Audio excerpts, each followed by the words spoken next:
வணக்கம் மாணவர்களே. இன்றைய இந்த காணொளியினூடாக நாங்கள் கடந்த வருடம் 2020ஆம் ஆண்டு நடைபெற்ற கல்வி பொதுத்தராதர உதவி கருத்தரங்கு வினாத்தாளின் பகுதி 1 வினாத்தாள் தொடர்பான கலந்துரையாடலில் ஈடுபட இருக்கின்றோம். இங்கே முதலாவது வினாவாக 5 மனிதர்கள் 4 நாட்களில் ஒரு வேளையின் 1/3 பங்கை நிறைவு செய்கின்றனர். எஞ்சிய வேலையை எத்தனை மனித நாட்களாகும்? இதனை நாங்கள் 3 பரிமாணங்கள் அடிப்படையிலே காண வேண்டும். முதலாவதாக முடித்த வேலை, அடுத்ததாக மொத்த வேலை, எஞ்சிய வேலை. இந்த மொத்த வேலையிலிருந்து முடித்த வேலையை கழிக்கும் பொழுது நாம் எஞ்சிய வேலையினை பெறலாம். இதன் அடிப்படையில் இங்கே 5 மனிதர்கள் 4 நாட்களில் ஒரு வேளையின் 1/3 நிறைவு செய்கின்றனர். எனவே முடித்த வேலை 5 மனிதர்கள் 4 நாட்களில் செய்கின்ற வேலை, இதுதான் முடித்த வேலை. 20 மனித நாட்களாக அமையும். ஒரு வேளையின் 1/3 பங்கை நிறைவு செய்திருக்கின்றனர். எனவே இந்த 20ஆனது 1/3 பங்காகும். ஆகவே மொத்த வேலை 3 பங்காக 20ஐ 3ஆல் பெருக்கும் பொழுது 60 விடையாக பெறப்படுகின்றது. எனவே எஞ்சிய வேலை 60 - 20 மொத்த வேலையிலிருந்து முடித்த வேலையை கழிக்கும் பொழுது எஞ்சிய வேலை பெறப்படுகின்றது. அடுத்ததாக ஒரு மணிக்கு 60 கிலோமீட்டர் எனும் சீரான வேகத்தில் பயணிக்கும் வாகனம் ஒன்று 1.5 மணித்தியாலத்தில் செல்லும் தூரத்தை காண்க. இங்கே ஒரு மணிக்கு 60 கிலோமீட்டர் சீரான கதி அல்ல சீரான வேகம் எனும் பொழுது ஒரு வாகனம் ஒரு மணித்தியாலத்தில் 60 கிலோமீட்டர் தூரத்தை பயணிக்கின்றது. ஆகவே அந்த வாகனம் ஒரு மணித்தியாலத்தில் செல்லும் தூரம் 60 கிலோமீட்டர், அரை மணித்தியாலம் அல்லது 30 நிமிடத்தில் 30 கிலோமீட்டர் தூரம் செல்கின்றது. எனவே 1.5 மணித்தியாலங்கள் மொத்தமாக 90 கிலோமீட்டர் தூரம் செல்லும். இங்கே 2 அட்சரக்கணித உறுப்புகள் தரப்பட்டிருக்கின்றன. அவற்றிற்கான போமசியை காண வேண்டும். ஆகவே முதலாவதாக நாங்கள் 2 இலக்கங்களை உற்று நோக்குவோம். 6,4 இரண்டினதும் போமசியாக 12 அமைகின்றது. ஏ மாத்திரமாக ஏ. அடுத்த உயர்வடு பியின் உயர்வடுவை காண வேண்டும். பியின் உயர்வடு பி வர்க்கம். எனவே இதனது போமசி 12 ஏபி வர்க்கமாக அமையும். அச்சிறக்கணித உறுப்புகளின் போமசிகளை காணும் பொழுது முதலாவதாக நாங்கள் இலக்கங்களுக்கான போமசியை காண்கின்றோம். அடுத்தபடியாக அவை இரண்டிலும் உள்ள அச்சிறக்கணித உறுப்புகளின் உயர் வலுவை எடுக்கின்றோம். ஏயின் உயர்வலு ஏயின் 1ஆம் அடுக்கு, எனவே ஏ. பியின் உயர்வலு பி வர்க்கம், எனவே பி வர்க்கம் போமசியாக அமைகின்றது. தரப்பட்டுள்ள தரவுகளை கொண்டு எக்ஸின் பெருமானத்தை இனம் காண்க. இங்கே எக்ஸ் என்பது ஒரு புறக்கோணம், ஒரு அகக்கோணம் தரப்பட்டிருக்கின்றது, இன்னொரு புறக்கோணம் தரப்பட்டிருக்கின்றது. எனவே தரப்பட்டுள்ள இந்த தெரியாக்கணியமான எக்ஸிற்கு தரப்பட்டுள்ள இந்த தெரியாக்கணியம் எக்ஸிற்கும் இந்த கோணத்துக்கும் இடையிலான தொடர்பு. இங்கே ஒரு புறக்கோணமானது 2 அகத்தெதிர் கோணங்களின் கூட்டுத்தொகைக்கு சமனாகும். இந்த 2 கோணங்களையும் கூட்டும் பொழுது பெறக்கூடிய விடைக்கு சமனாக அமைகின்றது. இங்கே ஒரு கோணத்தின் பரிமாணம் 75 பாகை என நமக்கு தரவு தரப்பட்டிருப்பதால் அடுத்த கோணத்தை காண வேண்டும். எனவே நேர்கோடொன்றில் அமைந்துள்ள அடுத்துள்ள கோணங்களின் கூட்டுத்தொகை 180 பாகை. எனவே இந்த கோணத்தின் பருமன் 50 பாகை. எனவே 75ஐயும் 50ஐயும் கூட்டும் பொழுது நம்ம எக்ஸினது பெருமானத்தை பெறலாம். ஒரு முக்கோணியின் ஒரு பக்கத்தை நீட்ட ஏற்படும் புறக்கோணமானது அதன் அகத்து எதிர்கோணங்களின் கூட்டுத்தொகைக்கு சமனாக அமையும். எனவே எக்ஸ் சமன் 125 பாகையாக அமையும். அடுத்தபடியாக ஒரு கம்பெனியில் 200 பங்குகளை வைத்துள்ள குணாவின் வருட பங்கு லாபம் 1600 ஆகும். குறித்த ஒரு கம்பெனியில் 200 பங்குகள் வைத்திருக்கும் பொழுது அவருக்கு வருட பங்கு லாபமாக 1600 பெறப்படுகின்றது. பெறுகின்றது. எனவே ஒரு பங்கிற்கான பங்கு லாபம் 1600 200 பெருக்கும் பொழுது 8 ரூபாயாக பெறப்படுகின்றது.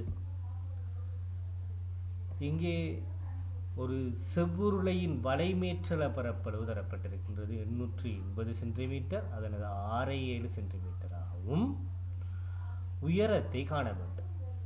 இந்த உயரத்தை காண்பதற்காக இங்கே சில தரவுகள் உங்களுக்கு தரப்பட்டிருக்கின்றன. ஆரையும் எச்சுமுடைய உருளையொன்றின் வலைமேற்றள பரப்பளவு 2πr ஆகும். பையினது பெருமானம் 22/7 என கொள்க. ஆகவே இங்கே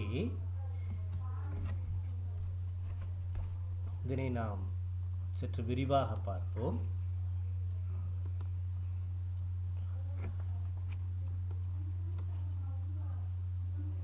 பரப்பளவு 2πr ஆக அமைகின்றது. தரப்பட்டுள்ள தரவின் அடிப்படையில் இங்கே தரவு சூத்திரம் தரப்பட்டிருக்கின்ற பரப்பளவுக்கானது பைக்கு பதிலாக 22/7 பிரதியிடுகின்றோம், ஆறுக்கு பதிலாக 6.7 சென்டிமீட்டர் பிரதியிடுகின்றோம்.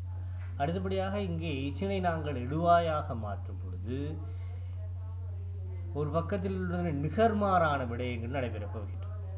எனவே 880 1/2 தர 7 பெருக்கி 7/22 பெருக்கின்றோம். 7ஐயும் சுருக்கலாம். 880 44 பிரிக்கும் பொழுது 20 விடையாக பெறப்படுகின்றது. இச்சந்தர்ப்பத்தில் எய்ச்சை எழுவாயாக மாற்றுவதன் மூலமாக நாம் இந்த கணக்கான தீர்வினை பெறலாம். ஒரு வளைபர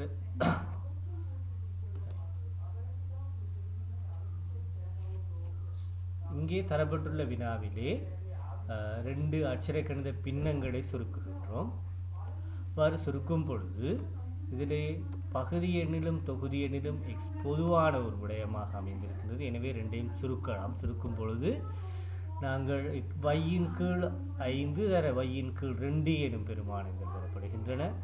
y-ஐ y-ஆல் பெருக்கும் பொழுது y வர்க்கம் 5 தர 2 10. ஆகவே விடை y வர்க்கத்தின் கீழ் 10 அமையும். இங்கே தரப்பட்டுள்ள இந்த உருவிலே ஓவை மையமாக கூடிய ஒரு வட்டத்தின் மீதுள்ள புள்ளிகள். எனவே இங்கே இந்த ஓவை மையம் என்பதால் இந்த ABAC எனும் கோணம், இந்த கோணம் 30 பாகை, இது பரிதி கோணமாகவும் x ஆனது மைய கோணமாகவும் அமைகின்றது. அவை இங்கே மைய கோணத்துக்கும் பரிதி கோணத்துக்கும் இடையிலான தொடர்பு.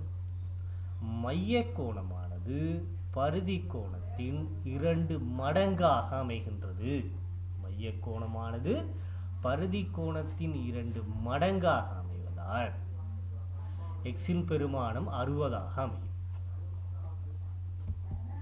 எனவே x = 60 பாகையாக அமைகின்றது. இங்கே 5x வர்க்கம் sin 20 இதனை காரணியாக ஆக்க வேண்டும். காரணியை காண்பதற்கு முதல் 2 வர்க்க வித்தியாசங்களின் விரிவு a வர்க்கம் sin b வர்க்கம் சமன் a sin b a sag b என நாங்கள் குறிப்பிடலாம். a sin a வர்க்கம் sin b வர்க்கத்தின் விரிவை நாங்கள் a sin b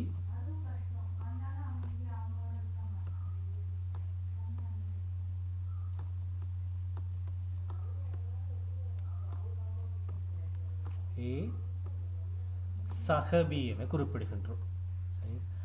அதன் அடிப்படையில் இதனை ஞாபகத்தில் வைத்துக்கொண்டு இங்கே நாங்கள் இதற்கான காரணியை வரும்போது 5 20 ரெண்டுக்கும் பொது காரணியாக நாங்கள் போக்காப்பே 5ஐ பெற்றுக்கொண்டோமானால் 5 x வர்க்கம் sin 4 எனும் 2 பெருக்கங்களாக எழுதலாம். இங்கே x வர்க்கம் sin 4 என்பதை நாங்கள் இங்கே தரப்பட்டுள்ள இந்த விடயத்தின் அடிப்படையில் உற்று நோக்குவோமாக இருந்தால் இதனது விரிவை நாங்கள் 5 x sin 2 x sag 2 என எழுதுகின்றோம். 2 வித்தியாசங்களாக 4 என்பது 2 வர்க்கம். எனவே இதனது காரணி 5 பிராக்கெட் x ஆக 2 x ஆக 2 அமையும். அடுத்தபடியாக மாணவர்களே, இங்கே அன்னளவாக்க பெருமானங்கள். இந்த அன்னளவாக்க பெருமானம் என்பது ஒரு எண்ணுக்கு அதனது முழு எண்ணுக்கு மட்டம் தட்டும் பொழுது பெறக்கூடிய பெருமானமாக அமைகின்றது. இவை இங்கே உங்களுக்கு 4 பெருமானங்கள் தரப்பட்டிருக்கின்றன. 4.1 வர்க்கம் சமன் 16.81. இனி 16.81 நாங்கள் முழு எண்ணிற்கு மட்டம் தட்டும் பொழுது 17 விடையாக பெறப்படும்.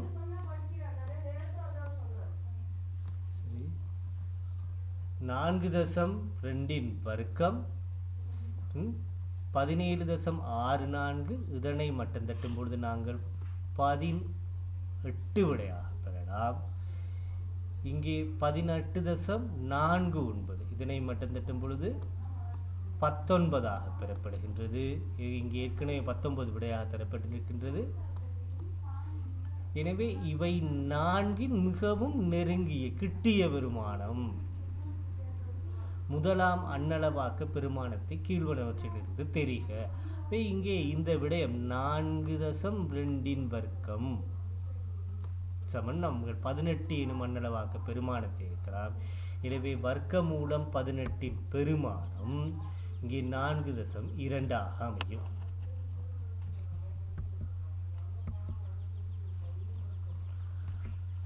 கீழே தரப்பட்டுள்ள இருசம முக்கோணிகள் அல்லாத மாணவர்களே, கணித பாடத்தில் நீங்கள் பகுதி 1ற்கான கணக்குகளை அல்லது பிரசினங்களை வாசிக்கும் பொழுது இங்கே தரப்பட்டுள்ள தரவு இருசமபக்க முக்கோணிகள் அல்லாத முக்கோணிகளின் பெயர்களை எழுதுக.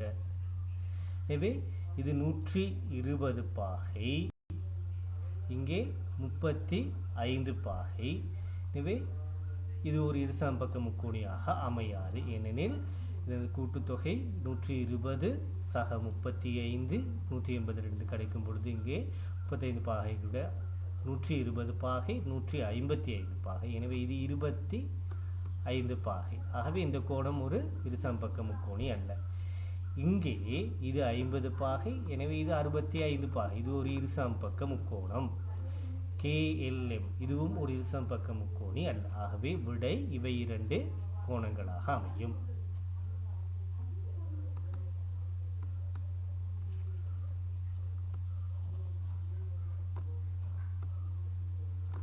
முக்கோணி ABC கமா முக்கோணி KLM இவை 2 முக்கோணிகளுமே இங்கே இருசமபக்க முக்கோணிகள் அல்லாத முக்கோணிகள். இங்கே அடுத்தபடியாக நாங்கள் ஒரு சமநிலையை தீர்த்து மறையெண் தீர்வுகள், இந்த சமநிலையின் மறையெண் தீர்வுகள். சமநிலையை தீர்க்கும் பொழுது நமக்கு இறுதியாக x மறை 3ஐ விட பெரியது. ஆகவே மறை 3ஐ விட பெரிய பெருமானங்கள் எனும் பொழுது நாங்கள் மறை 2 மறை 1 0 எனும் பெருமானங்களுடன் போகும். இதிலே இங்கே மறையெண் தீர்வுகளாக நாங்கள் பெற்றுக்கொள்ளக்கூடியது மறை 2 மறை 1. எனவே தீர்வுகளாக மறை 2 மறை 1 எனும் தீர்வுகள் விடையாக அமைகின்றன. அடுத்தபடியாக தரப்பட்டுள்ள வெண்ணெறி படத்தில் நிலப்பற்றப்பட்டுள்ள பிரதேசத்தால் காட்டப்படும் தொடையை சொற்களில் விவரித்து எழுதுக. இங்கே இந்த முதல் முழுவட்டம் A சித்திர பாடத்தை கற்கும் மாணவர்கள், B பெண் மாணவர்கள். எனவே இங்கே இந்த நிறம் தீட்டப்பட்ட பகுதி இரண்டுக்கும் இடைவெட்டான பகுதி.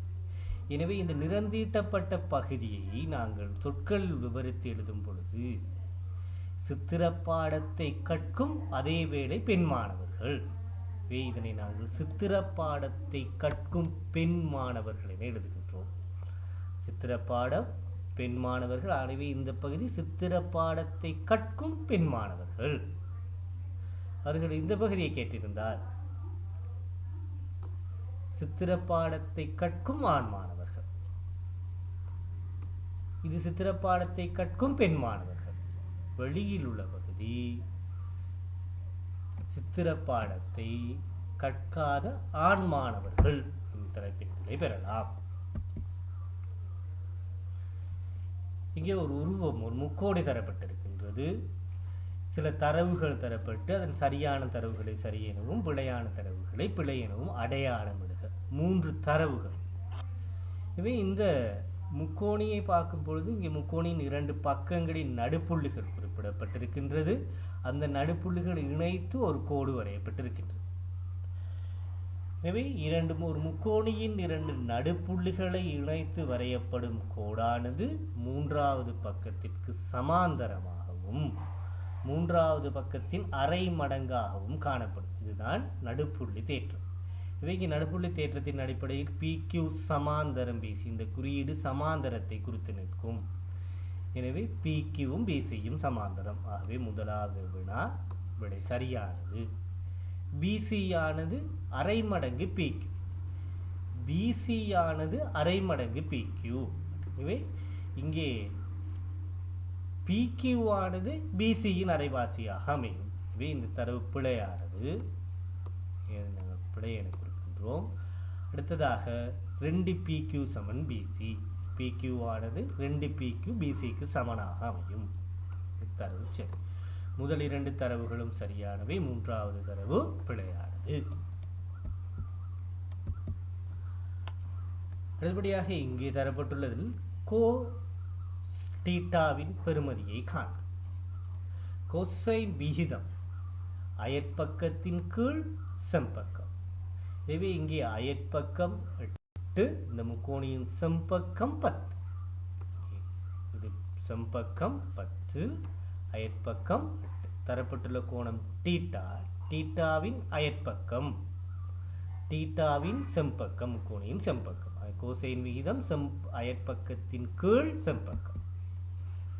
கொஸ்டீட்டா சமன் அயற்பக்கம் 8 கீழ் 10. அதனை எளிய வடிவிலே தர வேண்டும். கொஸ்டீட்டா சமன் 5 கீழ் 4 கீழ் 5, அல்லது இதனை தசமதான வடிவில் தருவதாக இருந்தால் தசமதான வடிவத்திலும் தரலாம். ABCD என்பது ஒரு வட்ட நாட்பக்களாகும். தரப்பட்ட தரவுகளை கொண்டு எக்ஸின் பெருமானத்தை காண்க. ABC என்பது ஒரு வட்ட நாட்பக்கள். ஆகவே ஒரு வட்ட நாட்பக்களில் எதிர்கோணங்களின் கூட்டுத்தொகை 180 பாகையாக அமையும். எனவே இங்கே 3x x என்பன எதிர்கோணங்கள். எதிர்கோணங்களின் கூட்டுத்தொகை 180 பாகையால் மொத்தமாக 4xன் கூட்டுத்தொகை 180 பாகை. ஆகவே ஒரு எக்ஸினது பெருமானம் 45 அமையும்.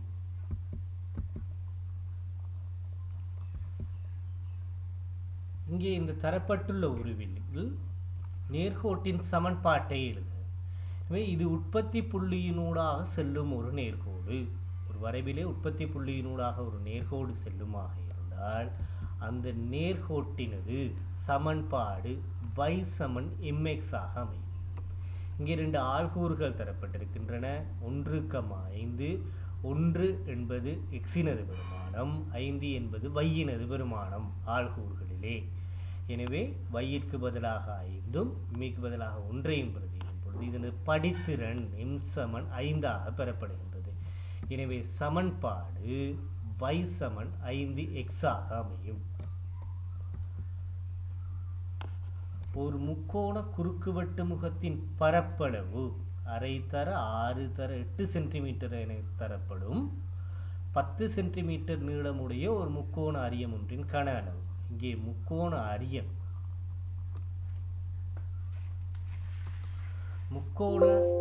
என்பது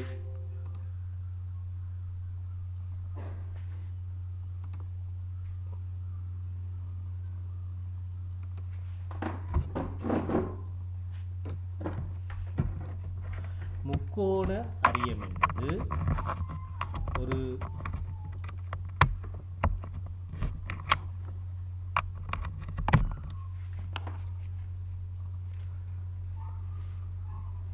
முக்கோண அரியத்தின் கன அளவானது அதன் குறுக்குவெட்டு முகத்தை நீளத்தால் பெருக்குவதன் மூலமாக பெறப்படுகின்றது. எனவே இங்கே முக்கோணியின் குறுக்குவெட்டு முகத்தின் பரப்பளவும் நீளம் இரண்டும் தரப்பட்டிருக்கின்றது. நேரடியாக பெருக்குவதன் மூலமாக நாம் விடையை பெறலாம். எனவே 240 சென்டிமீட்டர் கனமாக அமையும். அடுத்த வினா, இது தரம் 10 நாங்கள் கற்ற தேற்றத்தின் அடிப்படையிலானது. ஒரு வட்டத்தின் நான் தரப்பட்டிருக்கின்றது, அதனது நடுப்புள்ளி சியா இது தரப்பட்டிருக்கின்றது. ஒரு வட்டத்தின் உள்ள நான் ஏபியின் நடுப்புள்ளி சியா.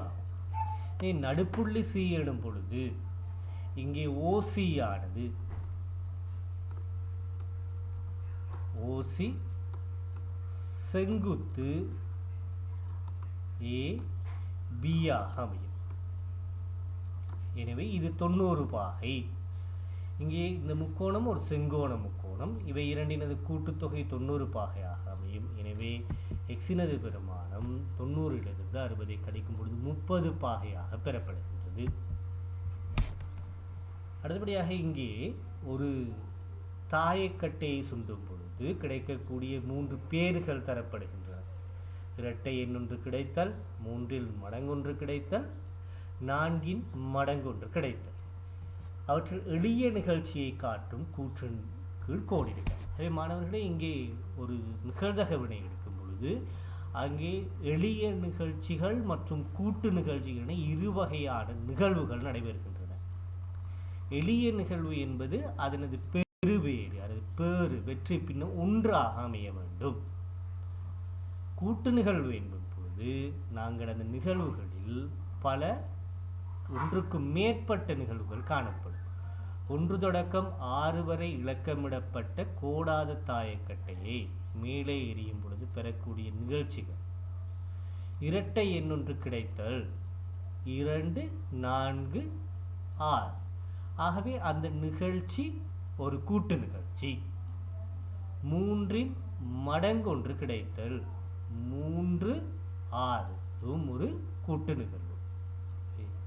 4இன் மடங்கொன்று கிடைத்தல் 4இன் மடங்கொன்று கிடைத்தல் என்பது 4 மாத்திரமாக அமையும். எனவே அங்கே எளிய நிகழ்வு 4இன் மடங்கொன்று கிடைத்தல். அதில் மாத்திரமே ஒரு நிகழ்வு மாத்திரம் இருக்கின்றது. எனவே அதனை நாங்கள் எளிய நிகழ்வாக கொள்ளலாம். அடுத்தபடியாக சீரான குறுக்குவெட்டு முகத்தையுடைய ஒரு குழாய் ஒன்றிலிருந்து 480 மில்லிலீட்டர் நீர் பாய்வதற்கு 30 செகண்ட்கள் எடுக்கின்றது. குழாயில் நீர் பாயும் வீதத்தை காண்க. இங்கே வீதம் எனும் பொழுது ஒரு செகண்டில் நீர் பாயும் வீதம், எவ்வளவு நீர் வெளியே இருக்கின்றது என்பதை காண வேண்டும். எனவே 2க்கு இடையிலான விகிதங்களை நாங்கள் இங்கே எழுதும் பொழுது அதனை நாங்கள் 30க்கு 480 என எழுதலாம். இரண்டையும் 30ஆல் சுருக்கும் பொழுது ஒரு செகண்டில் 16 மில்லிலீட்டர் நீர் வெளியேறுகின்றது. எனவே அந்த விகிதத்தை நாங்கள் 1க்கு 16 என எழுதுவோம். அடுத்தபடியாக AM சமன் MC ஆகுமாறு நேர்கோடு BCயின் மீது புள்ளி M-ஐ காண்பதற்கு தேவையான அமைப்பு கோடுகளை பருமட்டான படத்தை வரைந்து காட்டுவேன். இங்கே பருமடியான படம் கேட்டிருப்பதால் நீங்கள் வட்டாரியை பயன்படுத்த வேண்டிய அவசியமில்லை. சாதாரணமாக குறித்து காட்ட முடியும். அவ்வாறு குறித்து காட்டும் பொழுது இங்கே AM சமன் MC. எனவே M என்பது A, C ஆகிய புள்ளிகளுக்கு சமதூரத்தில் அசையும் ஒரு புள்ளியின் ஒழுக்கு. எனவே சமதூரத்தின் அசையும் புள்ளியின் ஒழுக்கு எனும் பொழுது நாங்கள் இங்கே AC செங்குத்து இருசமக்கூறாக்கி வருகின்றோம்.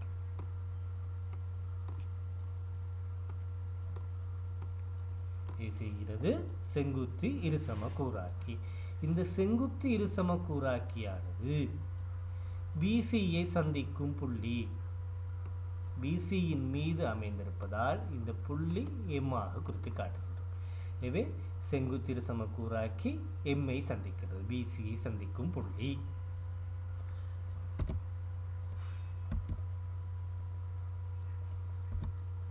இங்கே 2 சமன்பாடுகள் தரப்பட்டு அதன் தீர்வுகள் காணப்படும். முதலாவதாக 2 பிரசினங்களை தீர்க்கின்றோம். 5x 5x 2 பகுதி எண்களும் சமனாகவே, எனவே 4லிருந்து 3ஐ கழிக்கின்றோம். 1ன் கீழ் 5x எனும் விடை பெறப்படுகின்றது. இதனை குறுக்கு பெருக்கம் செய்யும் பொழுது 5x சமன் 10 அமையும். எனவே ஒரு எக்ஸின் பெருமானம் 2. இலகுவாக நேரடியான ஒரு எளிய சமன்பாடு மூலமாக இதன் தீர்வினை காணலாம். இங்கே தரப்பட்டுள்ள உருவிலே இணைகரம் ABCDயின் பரப்பளவானது சரிவகம் AECDயின் பரப்பளவில் எத்தனை மடங்காகும்? அதாவது வினா இணைகரம் ABCD ஆனது ABCDயின் பரப்பளவானது சரிவகம் ACDயின் பரப்பளவு சரிவகம் ACDயின் பரப்பளவின் எத்தனை மடங்காகும்? இங்கே 2 சமாந்தர கோடுகள். எனவே இந்த 3 முக்கோணிகளும் பரப்பளவில் சமனானவை. 3 முக்கோணிகளும் பரப்பளவில் சமனானவை. ஆகவே இங்கே இணைகரம் ABCDயின் பரப்பளவானது சரிவகம் ACDயின் பரப்பளவின் எத்தனை மடங்கு? சரிவகம் ACDயின் பரப்பளவு இணைகரத்தின் பரப்பளவின் 1.5 மடங்கு.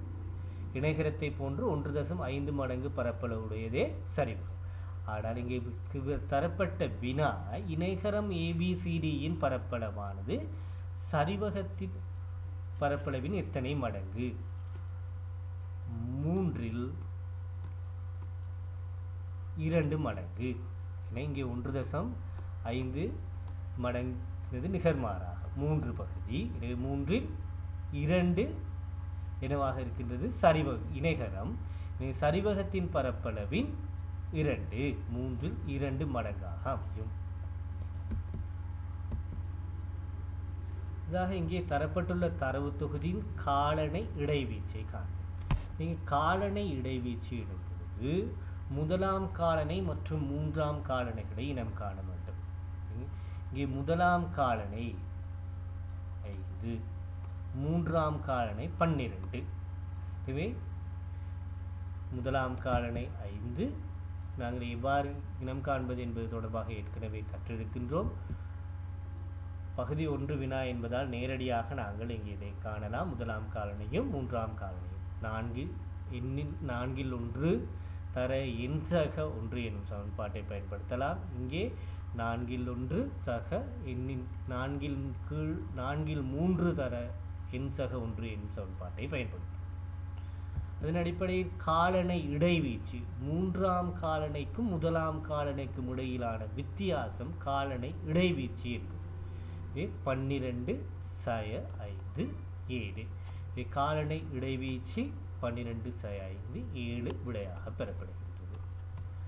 மாணவர்கள், இத்துடன் இந்த காணொளியின் பகுதி 1 வினா நிறைவு கலந்துரையாடல் நிறைவு செய்திருக்கின்றோம். அடுத்த காணொளியின் ஊடாக 2020ஆம் ஆண்டு நடைபெற்ற உதவி கருத்தரங்கின் பகுதி 1B பகுதிக்கான வினாக்களை நாங்கள் கற்க இருக்கின்றோம். எனவே இந்த காணொளியினை நீங்கள் பார்ப்பதற்கு பின்னர் அதற்கான பகுதி 2ற்கான வினாக்களை தரவிறக்கம் செய்து அதன் மூலமாக நீங்கள் இதனை பெற்றுக்கொள்ளலாம். இந்த தரப்பட்டுள்ள யூடியூப் சேனலை நீங்கள் சப்ஸ்கிரைப் செய்வதன் மூலமாக தொடர்ந்து வரக்கூடிய காணொளிகளையும் அதன் மூலமாக பயன்களையும் நீங்கள் பெற்றுக்கொள்ள முடியும். நன்றி.